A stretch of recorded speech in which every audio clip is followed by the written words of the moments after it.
células, alma e espírito, porque é a tua palavra que produz discernimento, é a tua palavra que nos dá a capacidade de discernirmos situações, momentos, discernirmos o teu agendamento para cada tempo na vida da tua igreja. Em nome de Jesus, eu quero abençoar cada pessoa que se encontra aqui no santuário. Eu quero abençoar as vidas que acompanha e participa deste culto através das mídias sociais. Que em nome de Jesus de Nazaré, tua palavra venha penetrar nos corações de cada uma delas, trazendo cura em todos os níveis. Em nome de Jesus eu oro e te agradeço agora e sempre. Amém, amém e amém. Queridos, nós precisamos entender o que está por trás de cada festa bíblica.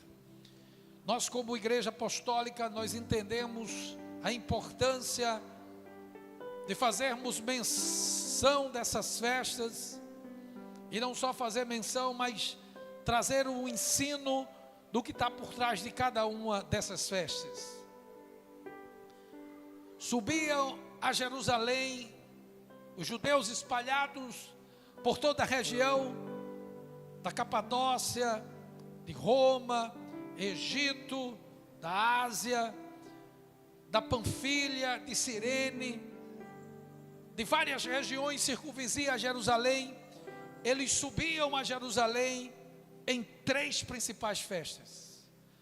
A festa da Páscoa, que para os hebreus traz à memória o tempo de cativeiro e a passagem para um novo momento de libertação propiciada pelo Todo-Poderoso. A segunda festa, Pentecostes, que é celebrada 50 dias depois da Páscoa, e após o povo hebreu sair daquele cativeiro, 50 dias depois de peregrinação no deserto, Deus chama Moisés ao Monte Sinai, e ali tem a ortoga, a entrega da lei. Então os judeus trazem à memória esse fato.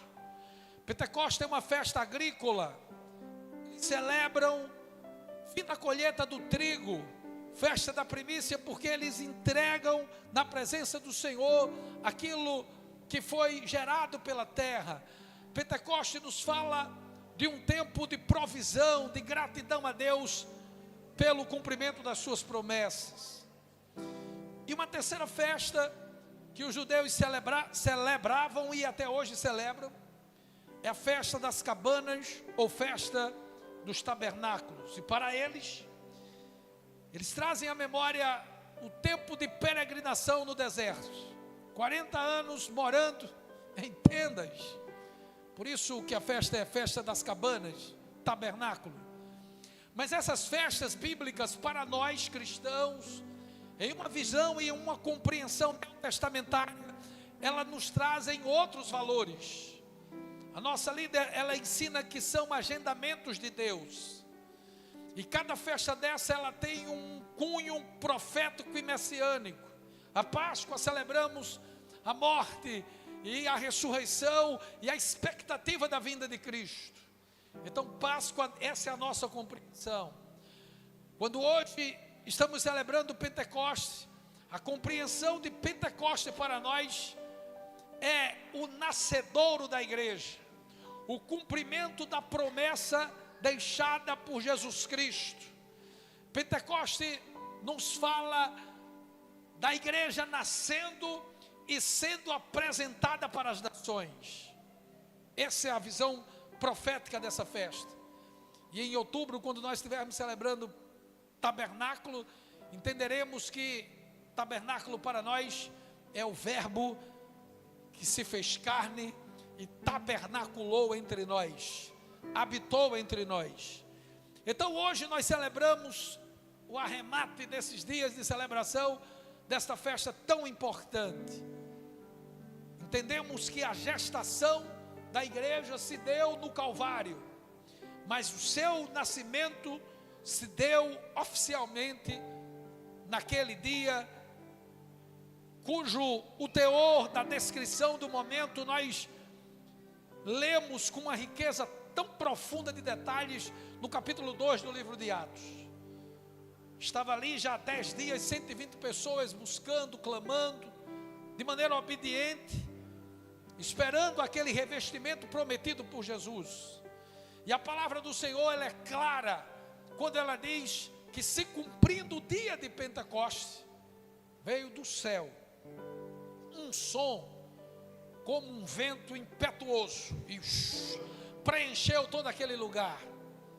Foram vistas sobre a cabeça daqueles 120 línguas, e aí eu gosto da versão King James que diz línguas de fogo.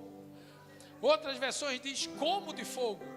Eu creio que eram línguas de fogo, porque o próprio João Batista, ele disse, olha, está registrado em Mateus 3,11, eu vos batizo com água, mas virá um após mim, que é mais poderoso do que eu, é mais importante do que eu, e esse irá batizar vocês no Espírito Santo e com fogo.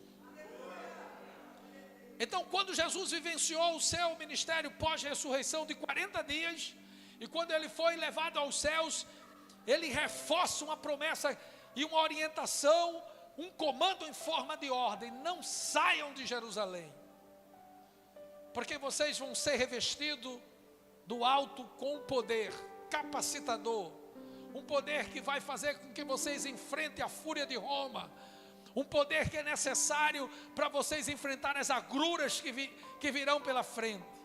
Não saiam de Jerusalém.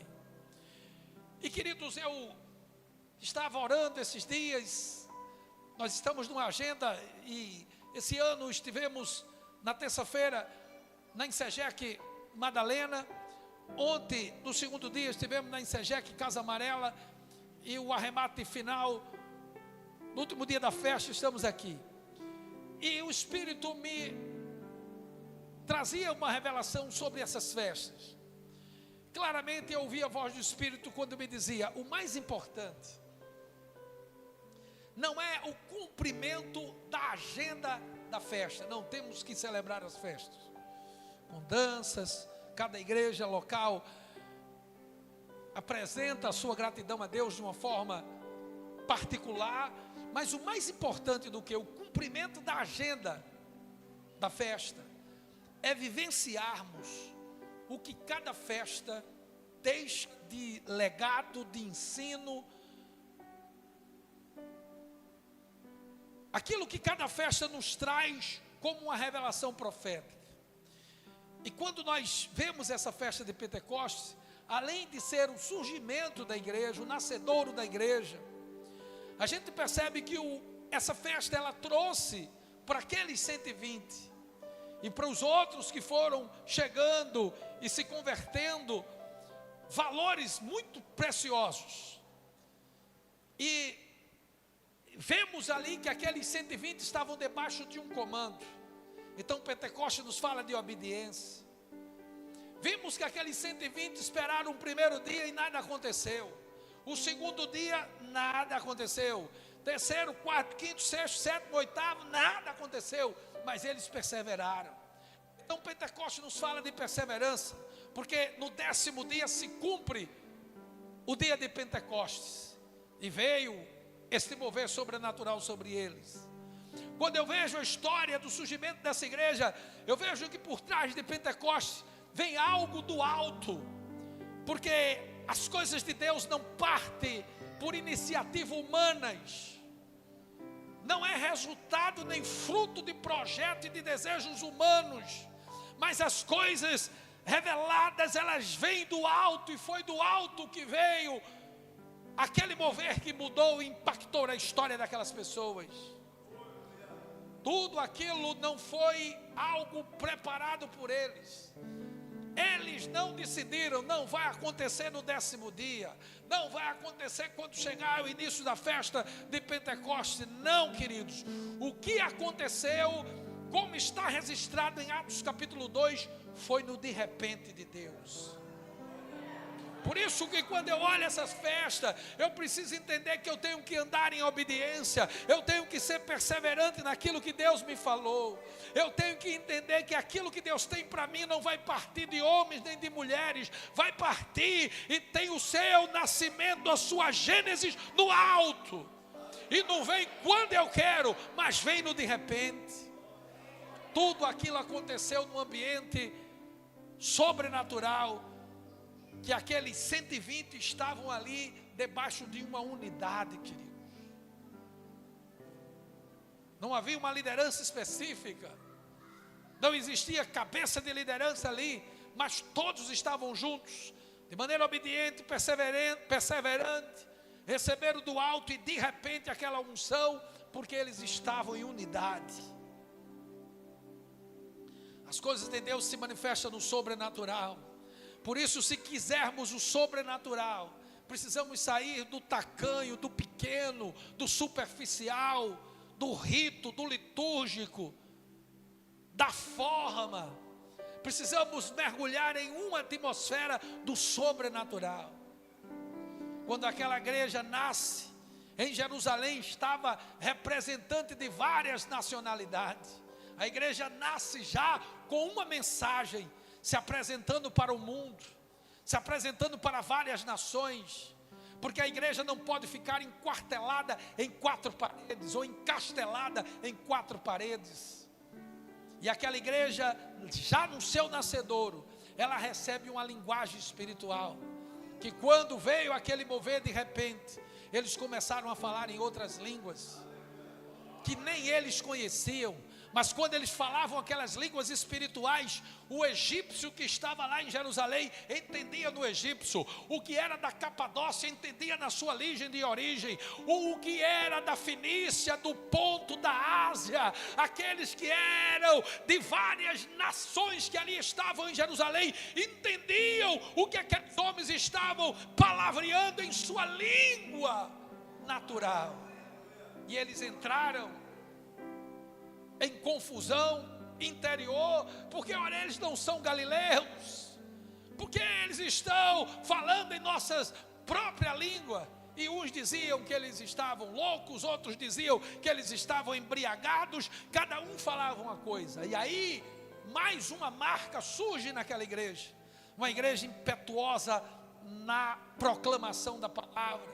Aqueles homens que outrora estavam se reunindo de portas fechadas após a crucificação de Cristo, agora eles têm a coragem de palavrear uma mensagem centralizada em Jesus Cristo. Pedro se levanta, faz uma defesa cabal, que ali não se tratava de ninguém embriagado, mas uma promessa estava se cumprindo, e aquele sermão que foi o primeiro da igreja, a Bíblia diz que quase 3.000 pessoas se convertem. Nenhuma igreja na história do cristianismo teve um crescimento tão avassalador como uma igreja primitiva. Por isso, queridos, o que nós mais precisamos como igreja não são estratégias nem modelos. A igreja precisa da unção do Espírito, porque quando a igreja se levanta na unção do Espírito, acontece o que aconteceu com a igreja primitiva. Eles tiveram uma mudança na sua membresia. A igreja catapultou de 120 membros para agora mais de 3.000, porque quase 3.000 se converte, com 120 a igreja passa dos 3.000 membros em um único dia. Em um único dia. Qual é a estratégia? Qual é o modelo? Qual é a diretriz? E quero vos dizer que o modelo é do Espírito de Deus. Aqui há eficiência, aqui não há adesões, mas verdadeiras conversões. Ninguém se converteu porque o pregador tinha uma mensagem efusiante. Não se converteram porque o Espírito é que convence o homem da justiça, do pecado e do juízo. E aquela igreja nasce debaixo dessa atmosfera, queridos. Uma igreja que começa a adquirir maturidade. Uma igreja que dentro do ambiente daquele dia de Pentecostes se torna uma igreja corajosa, audaz, tenaz. Os seus líderes diante de ameaças de morte e muitas vezes até açoitados, eles enfrentavam a fúria da religiosidade. E quando ameaçados e orientados a pararem de pregar sobre Jesus Cristo, sobre a ressurreição de Jesus, e eu estarei pregando sábado, e veio a revelação ali enquanto eu estava sentado, do tema do sermão de sábado. O genuíno evangelho, a marca do genuíno evangelho, o evangelho é boas novas, é centralizada na pessoa de Cristo. Essa igreja não tinha outra palavra a não ser Jesus Cristo. E quando ameaçados e orientados a pararem de pregar Jesus Cristo, eles diante da Suprema Corte Judaica, que era o Sinédrio, debaixo de ameaça de prisão e de morte, eles diziam: nós não podemos deixar de falar do que vimos e do que ouvimos. Importa obedecer a Deus do que a vocês. Essa é a atmosfera do dia de Pentecostes, queridos. Então é isso que tem que ancorar a nossa fé. São esses valores que tem que sustentar aquilo que nós cremos e pregamos. Então, mais importante do que o colorido, a agenda da festa, é incorporar no nosso espírito os valores deixados e revelados em cada festa. O tema dessa mensagem é o fogo refinador e Pentecostes. Abra a sua Bíblia, porque eu só dei a introdução. Abra a sua Bíblia em Levítico capítulo 6. Levíticos capítulo 6, versículo 12 em diante. Pentecoste e o fogo refinador. Precisamos passar por esse fogo refinador, queridos. A nossa apóstola vem pregando domingo após domingo sobre o fogo refinador. Em uma palavra sobre os 30 anos da igreja, ela falava para os pastores ali no presbitério que ela tem pregado o fogo refinador e tem vivido nesses dias o fogo refinador. E precisamos passar por esse fogo. Se as escórias do nosso caráter precisam ser arrancadas, expurgadas, só o fogo refinador é capaz de fazer isso. E Pentecostes é um dia propício para nos lançarmos nesse fogo, que não consome, mas ele purifica. Aleluia.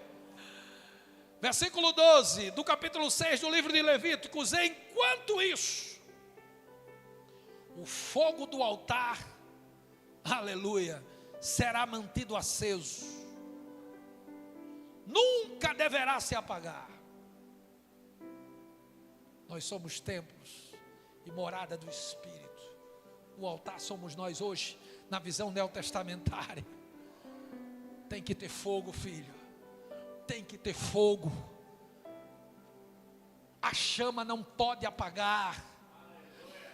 Muitos estão caminhando hoje na base do empurrão, na base simplesmente de uma agenda religiosa. Mas se eu sou o altar, templo e morada do Espírito, essa chama não pode se apagar. Continua o texto dizendo: a cada manhã o sacerdote acrescentará mais lenha. Tem um louvor de Cícero Nogueira que diz que a lenha é a oração do crente. A lenha, para que a chama esteja acesa. Muita internet, muita televisão, muita novela, muito futebol, muito videogame, apaga a chama. Apaga a chama. apaga a chama. Mas o comando era, o sacerdote tinha que manter essa chama acesa. E nunca deverá se apagar, e a cada manhã, dia após dia, o sacerdote acrescentará mais lenha ao fogo. Arrumará sobre ele o holocausto e queimará nele a gordura das ofertas. Versículo 13, lembre-se de que o fogo deverá ser mantido aceso no altar o tempo todo. Nunca deve se apagar. Tem versões que diz o fogo arderá continuamente sobre o altar, não se apagará. Eu estou lendo na versão, nova versão transformada, NVT. E aí lendo este tema, pesquisando, orando. Existe um seminário da apóstola que ela fala muito sobre o fogo refinador. Muito, muito, muito. O que representa esse fogo. E ela toma como base Malaquias 3. O grande dia. O tempo que antecede o grande arrebatamento. E quando você faz uma pesquisa, queridos, muitos metais, quando extraídos da terra, eles vêm com mistura. Eles não vêm na sua forma que você encontra muitas vezes na joalharia, nas lojas que vendem joias. Não, eles vêm com impurezas. O ouro, a prata mais pura que existe, quando extraída, mesmo assim ela vem com impurezas. E o processo de passar pelo fogo é para extrair, para arrancar as escórias, a sujeira, os agentes que torna aquela prata impura. E quando vem o tema Pentecostes e o fogo refinador, a gente logo entende que Deus está nos chamando para um tempo em que precisamos nos expor a este fogo, para que a cada dia venha a ser arrancado de nós todo nível de problemática que macula, que afeta, que corrompe o nosso relacionamento com Deus. Por isso que a gente tem que chegar hoje, nesse último dia da festa. Amanhã temos mais outro arremate com as crianças, mas você precisa entender que Deus nos chama como igreja. E hoje eu ouvi a palavra da apóstola, e mandei fazer uma edição para passar na próxima quinta-feira, lá na Astorga, de quinta agora 8, de hoje a 8, onde nós estaremos celebrando os 30 anos da igreja. A apóstola dizia e nos orientava, nos encorajava como pastores, a não esquecer da missão dessa igreja. Nós não temos pretensão como denominação de ser melhor do que qualquer outra denominação, que diante da idade nossa, que nós somos uma igreja de 3 décadas apenas, tem igrejas centenárias, não temos a pretensão de ser melhor do que elas, mas temos que entender que nós temos uma missão. A Insegec nasceu com um comando claro. Nós não podemos, queridos, deixar para trás os marcos que nós recebemos. Essa igreja nasceu com um comando claro: sai de Roma e vai para Jerusalém. Não é uma saída geográfica, mas é uma saída espiritual, porque Roma fala do rito, Roma fala do litúrgico, Roma fala do protocolar, Roma fala do engessamento daquela estrutura que quer calar e parar o profético. Roma fala de uma religiosidade doentia e mórbida. Roma fala do engano. E tem um estudo e um seminário que eu já escutei 2 vezes, mais de 60 horas, cujo tema é Jerusalém, Roma, Jerusalém. E esse seminário mostra a igreja nascendo, o seu nascedor em Jerusalém, na sua jornada se corrompe. E aí você vai conhecer todo o contexto histórico daquela conversão fajuta do imperador Constantino. Tem toda uma história por trás. A igreja que andava com duas asas, a igreja que a sua membresia era formada de pessoas que se convertiam. Em um dado momento aquela igreja começou a ter adesista, porque era bom estar em uma igreja que era a igreja oficial do império. Os templos eram construídos pelo império, e houve uma corrupção em um dado momento da história na vida dessa igreja. E esse seminário fala isso. E esse seminário fala que essa igreja precisa voltar para os princípios de Jerusalém. Quais são os princípios? Os princípios do seu nascedouro, o princípio da obediência, o princípio da unidade, o princípio da perseverança, o princípio do de repente de Deus, o manifestado sobrenatural, a coragem, a impetuosidade, a maturidade.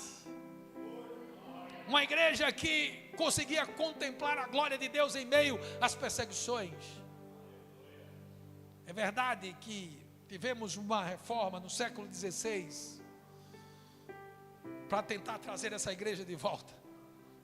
Mas anos depois dessa reforma, a gente observa uma igreja ainda corrompida, uma igreja vaidosa, uma igreja presa ao entretenimento, uma igreja que compete entre si, uma igreja que em alguns lugares tem como plataforma o aliciamento de outros membros.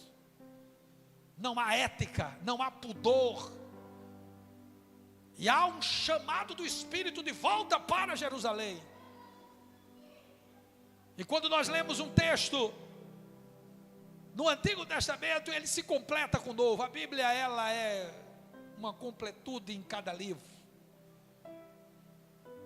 Quando nós lemos um texto desse, nós entendemos o que está por trás de cada palavra.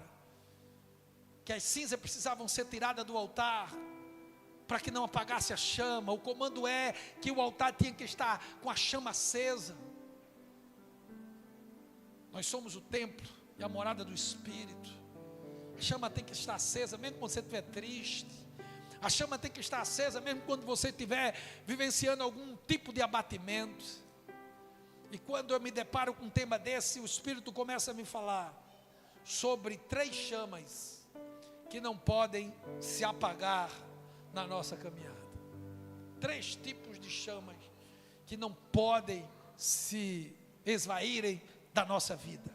Primeira chama, a chama que acende a fome e a sede por mais de Deus. Queridos, é trágico para um cristão quando essa chama se apaga. Isaías 55, versículo 6 diz: buscai ao Senhor enquanto se pode achar. Mas pastor, vai chegar algum tempo que a gente não vai poder buscar. Vai, filho. Quando a porta da graça fechar, entra-se o juízo. Não tem mais o que fazer. O profeta diz: busque o Senhor enquanto se pode achar. O invoque, clame enquanto estiver perto, enquanto Ele está perto. Um dia a porta vai fechar, querido. A porta da graça vai fechar. E quem está fora não entra, e quem está dentro não sai. Jeremias diz que devemos buscar ao Senhor de todo o nosso coração. E eu tenho meditado nessa palavra. Isso vai ser objeto de uma das minhas mensagens, mas eu preciso entender o que é que Deus está dizendo. Eu preciso entender o que está por trás do que é de fato buscar o Senhor de todo o nosso coração. O que significa buscar o Senhor de todo o coração? O que está por trás deste comando dado por Deus através do profeta? O que é buscar o Senhor de todo o coração? Pense nisso. Sente-se em um lugar isolado. Acorde cedo, ou então espere todos dormirem na sua casa e vá para o seu quarto. Vá para a varanda, vá para o quintal. Pegue uma caneta, pegue um papel e comece a orar. E depois comece a sumariar naquele papel o que o Espírito vai te revelar sobre o que é buscar o Senhor de todo o coração. Não queira ver o que Deus já revelou a outros homens e mulheres de Deus, o que está por trás desse texto. Mas deixe o Espírito lhe revelar. Eu tenho perguntado o que está por trás de Jeremias 29:13. O que é buscar de todo o coração? Atos capítulo 5. Eu quero que você abra essa passagem. E eu vou ler esse texto na versão NVT. E você acompanha na sua versão. A chama pela fome de mais de Deus. É uma fome que faz você todos os dias. Nos templos e de casa em casa. Ensinando e anunciando que Jesus é o Cristo. A chama na vida de alguém que tem fome e sede. É uma chama que faz com que você busque o Senhor em todo o tempo. É uma fome que você acorda, não vai ligando logo o celular, mas você acorda adorando ao Senhor. A chama acesa por mais fome e sede de Deus te leva a entrar no quarto secreto, sem simplesmente uma lista de pedidos e necessidades, mas entrar na presença dEle e dizer: eu quero só sentir a tua presença. Hoje eu não vou te pedir nada. E o Espírito vai dizer: pede. E você vai dizer: não, hoje não. Hoje eu não quero. Eu quero só sentir a tua presença. Não, mas peça que eu vou te dar as nações por herança. Não, hoje não. Hoje eu quero só sentir a tua presença. Não, mas você precisa de uma cura. Não, mas isso não é o mais importante. Não, mas você precisa de um emprego. Não, mas isso não é o mais importante. Não, mas você precisa de uma intervenção no seu casamento. As minhas necessidades não são mais importantes agora. Eu quero só sentir a tua presença. Eu quero sentir o pulsar do teu coração. Eu quero ouvir a tua voz. Eu quero só sentir a tua presença. E o Espírito vai insistir. Mas você tem contas para pagar. E você vai dizer: eu só quero só a tua presença. Mas a situação lá no seu emprego não está fácil. O Espírito vai dizer isso para vocês: não, o meu emprego agora não é o mais importante. Eu quero só a tua presença. Queridos, você entende o que o Espírito está nos dizendo nessa noite? A chama por mais fome e mais sede por Deus te leva a entrar na presença dEle e você entender que o mais importante é Ele. Aleluia. Só Ele. Só Ele.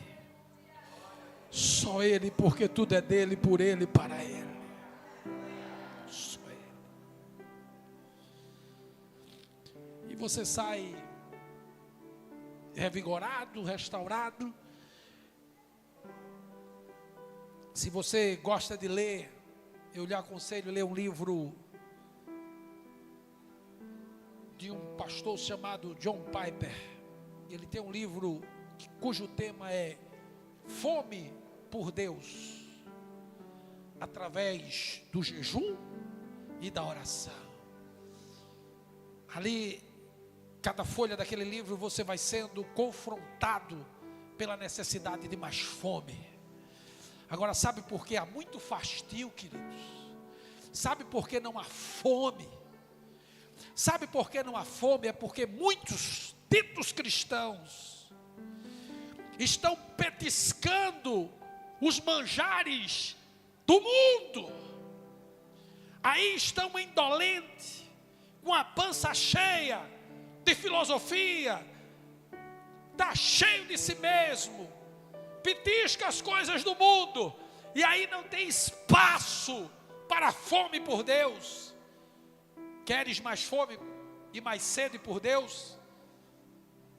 Não é lendo o livro de John Piper. Primeiro é você se esvaziando de si mesmo.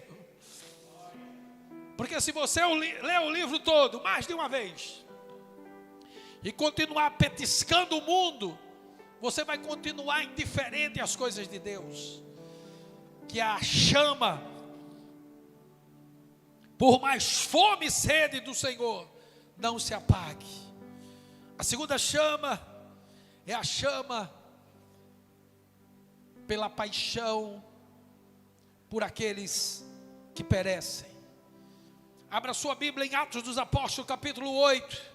Sim, queridos, eu não tenho e não quero nenhuma igreja na face da terra como o meu modelo de inspiração para o meu ministério. O ministério que Deus me deu, eu não quero nenhuma igreja da Oceania, a América do Sul ou Central. Eu não quero ter nenhuma igreja nesta terra como meu referencial para o meu ministério. Porque o modelo de igreja que nós precisamos ter como referencial está em Atos dos Apóstolos. É a igreja primitiva, com a sua fome, com a sua tenacidade, com a sua paixão pelos perdidos. Esta igreja é o nosso modelo, paradigma e referencial. E ponto final, irmãos.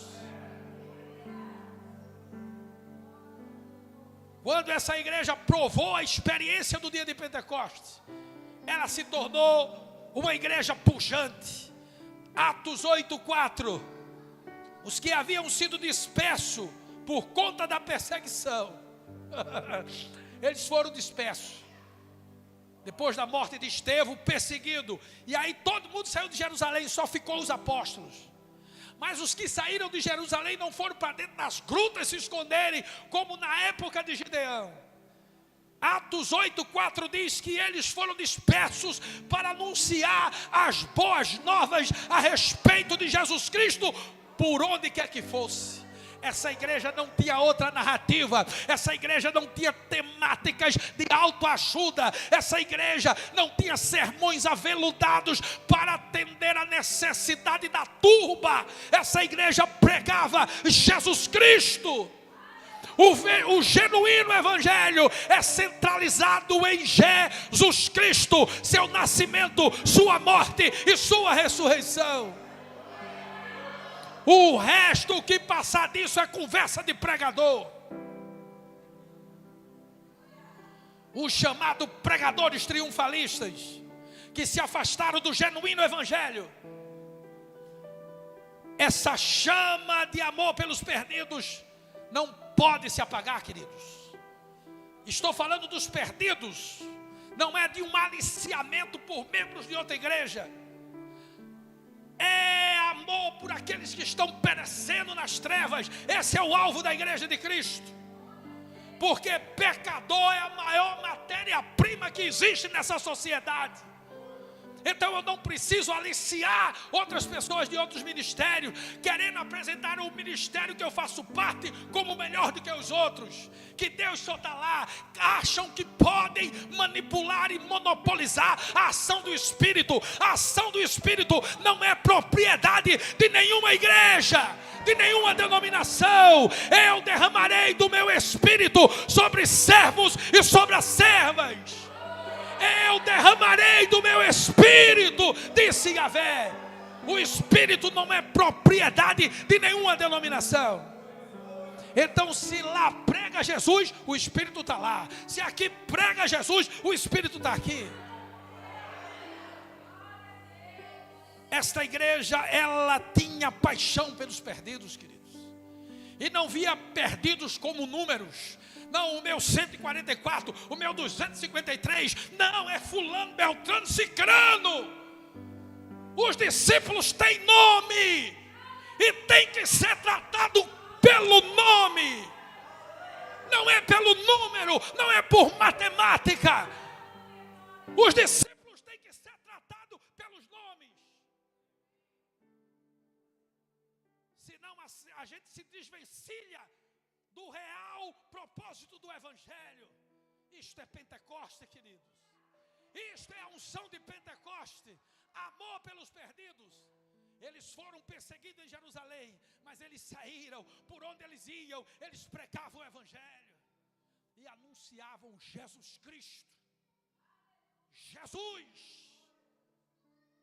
As suas narrativas não eram pautadas nem ancoradas nos seus êxitos ministeriais, mas eram ancoradas em Cristo. Não tem nada a ver comigo, tem a ver com Cristo. Não tem nada a ver com você, tem a ver com Cristo. Tudo é de Cristo, por Cristo e para Cristo. Não podemos perder essa chama, deixar que ela se apague, a chama pela paixão pelos perdidos. Eu passar nos meios dos bares e não ter aquele julgador, acusador. Não, é ter compaixão, queridos. Muitos de nós estávamos lá. Muitos de nós estávamos na sarjeta como um verdadeiro rebutalho. Mas hoje estamos aqui pela misericórdia. E temos que amar os perdidos, amar os desviados. Ninguém torna-se nosso inimigo porque não milita mais no Arraial em Sejeque, Campo Pernambuco. Ninguém se torna nosso inimigo porque se desviaram da palavra. Temos que amá-lo e gerar a sua real conversão em oração. Isso é Pentecoste. Paixão pelos perdidos. Eu não posso deixar essa chama apagar, filho. Não podemos deixar essa chama apagar. No capítulo 9, versículo 32... você vai ver a viagem missionária de Pedro. Pedro viajava por toda parte, pregando o Evangelho, anunciando Jesus. Você vai ver em Atos capítulo 11, uma igreja pujante nascendo na cidade de Antioquia da Síria. Os discípulos que ali estavam eram discípulos que fugiram de Jerusalém pela perseguição, mas eles iam pregando e o avivamento ia acontecendo. No capítulo 8 em Samaria, ou Samaria, e no capítulo 11, versículo 19, explode um avivamento em Antioquia da Síria. E ali se torna a segunda base da igreja depois de Jerusalém. Então não deixe a chama apagar. Primeira chama, mais fome e mais sede por Deus. Como é que está a tua vida? Como é que está a tua leitura da palavra? Quantos capítulos da Bíblia você lê? Quanto tempo você passa orando? E quer mudança no casamento, quer mudança na sua vida, quer mudança no ministério? As bênçãos são condicionais. Abraão, você vai ser pai de multidões. Abraão, conta as estrelas do céu, se é que podes contar. Olha a areia do mar, assim vai ser a tua descendência. Mas tudo bem, fica como está, Abraão. Não, sê tu uma bênção. Sê tu uma bênção. E por fim, queridos, para você ir para casa entendendo o que está por trás dessa unção de Pentecoste e desse fogo refinador, uma chama que nós não podemos deixar se esvair, se apagar.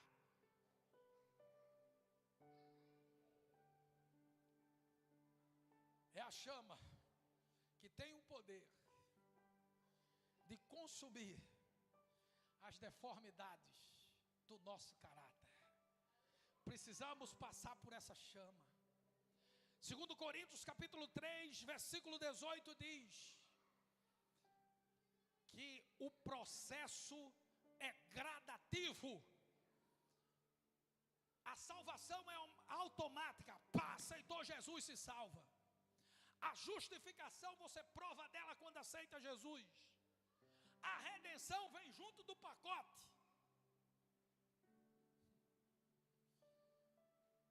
Mas a santificação é algo gradativo. Essa chama que tem o poder de consumir as escórias do nosso caráter, ela se manifesta de maneira gradativa. Somos uma obra inacabada. Agora, isso não é um salvo-conduto para você andar pecando, se prostituindo, mentindo, andando de maneira desraigada e dizendo: não, eu sou uma obra inacabada porque o pastor disse isso. Isso não pode ser um jargão para você sair por aí sustentado nele, defendendo o seu pecado e as suas escolhas erradas. Não. Quando nós falamos que somos uma obra inacabada, nós estamos falando o que Paulo falou, escrevendo a igreja na cidade de Corinto. Ele disse, portanto, eu estou lendo 2ª carta 3, capítulo 3, versículo 18, para encerrar. Portanto, todos nós, dos quais o véu foi removido, essa escama que nos cegava, que nos enganava, todos nós, quando tivemos esse véu removido, podemos ver agora e refletir a glória do Senhor. E o Senhor, que é o Espírito, Ele nos transforma, NVT aqui, versão NVT, gradativamente a imagem gloriosa, deixando-nos cada vez mais parecidos com Ele. Tem versões que diz que é de glória em glória, de degrau em degrau. Aqui é santificação. A santificação é um processo que começa na hora da conversão e termina no dia do arrebatamento. Fique em pé no nome do grande.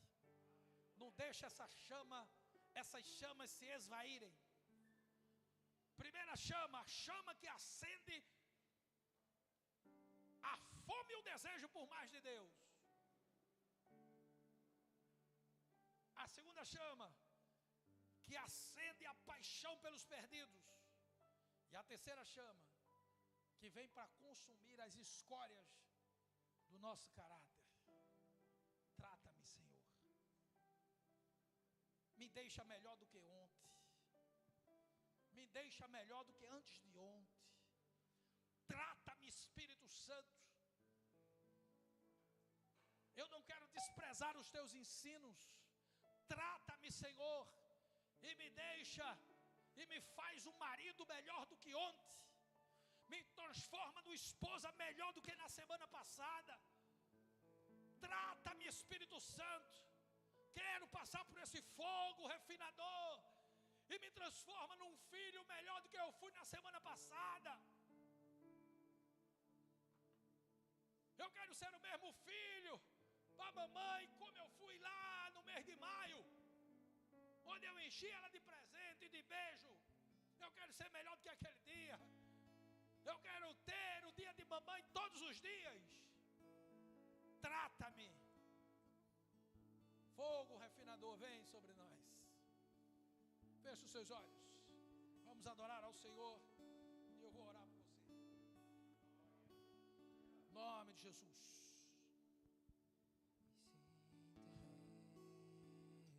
Aleluia. Sou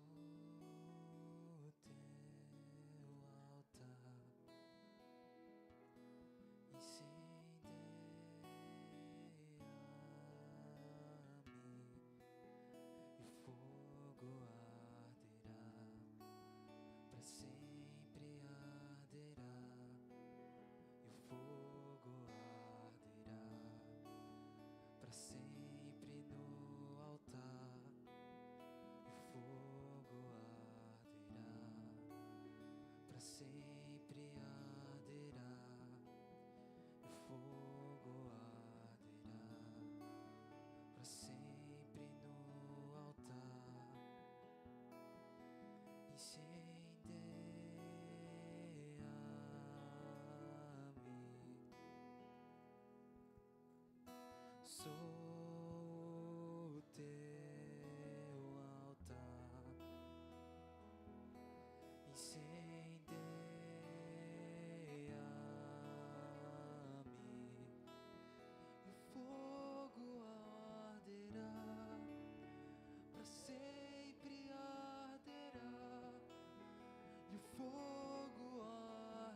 Forte esse aplauso ao Senhor, igreja.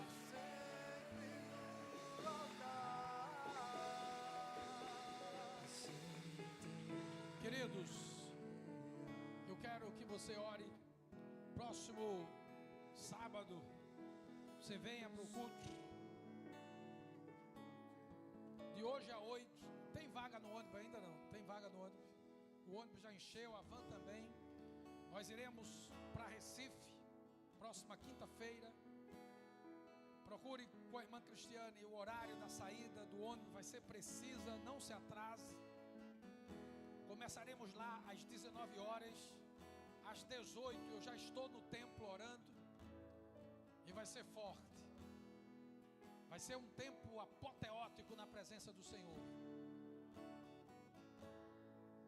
Eu irei passar uma mensagem. Você vai ver lá quando chegar. Não vou adiantar. Queridos, no dia 26 desse mês, estaremos recebendo um casal de um ministério que milita entre os casais, que o tema é Casados para Sempre. Eu quero que vocês orem, porque nós vamos ter uma primeira reunião com esse casal e iremos ter 16 horas de ministração com casais, líderes, para formarmos líderes para ministrar o curso nas igrejas locais. Então o curso vai ser ministrado, primeiro momento, para os pastores, para os líderes, e depois nós iremos reproduzir o material para os casais da igreja. Um ministério sério, importante. Nós iremos atacar forte sobre os princípios basilares para uma família saudável e sacerdotal. Então você fique orando na brecha. Antes desse curso, nós iremos ter aqui um dia de ministração com as mulheres, pastor e algumas líderes ministrando para as mulheres. Depois nós teremos um tempo, um dia de sábado todo, manhã e tarde, ministraremos só para homens, homens ministrando para homens, e aí vem um arremate com os casais.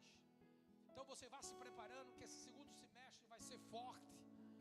Iremos mergulhar num nível de unção diferenciada. Então que você esteja nos cobrindo em oração, em nome de Jesus. Se houver alguém aqui nessa noite que queira voltar para o Senhor Jesus Cristo, ou aceitá-lo como Senhor e Salvador de sua vida, você se assenta em uma dessas cadeiras aqui na frente. Você que está em casa e queira aceitar Jesus, onde você está, no trabalho, no carro, aceita Jesus para ir morar no céu. Receba a bênção sacerdotal. Que Yahvé nos abençoe e nos guarde. Que Yahvé faça resplandecer o seu rosto sobre nós e tenha misericórdia de nós. Que sobre nós Yahvé levante o seu rosto e nos dê shalom. Vai marchando dando glória. Até sábado, Deus quiser. E amanhã temos a reunião das crianças. Em nome de Jesus. Shalom.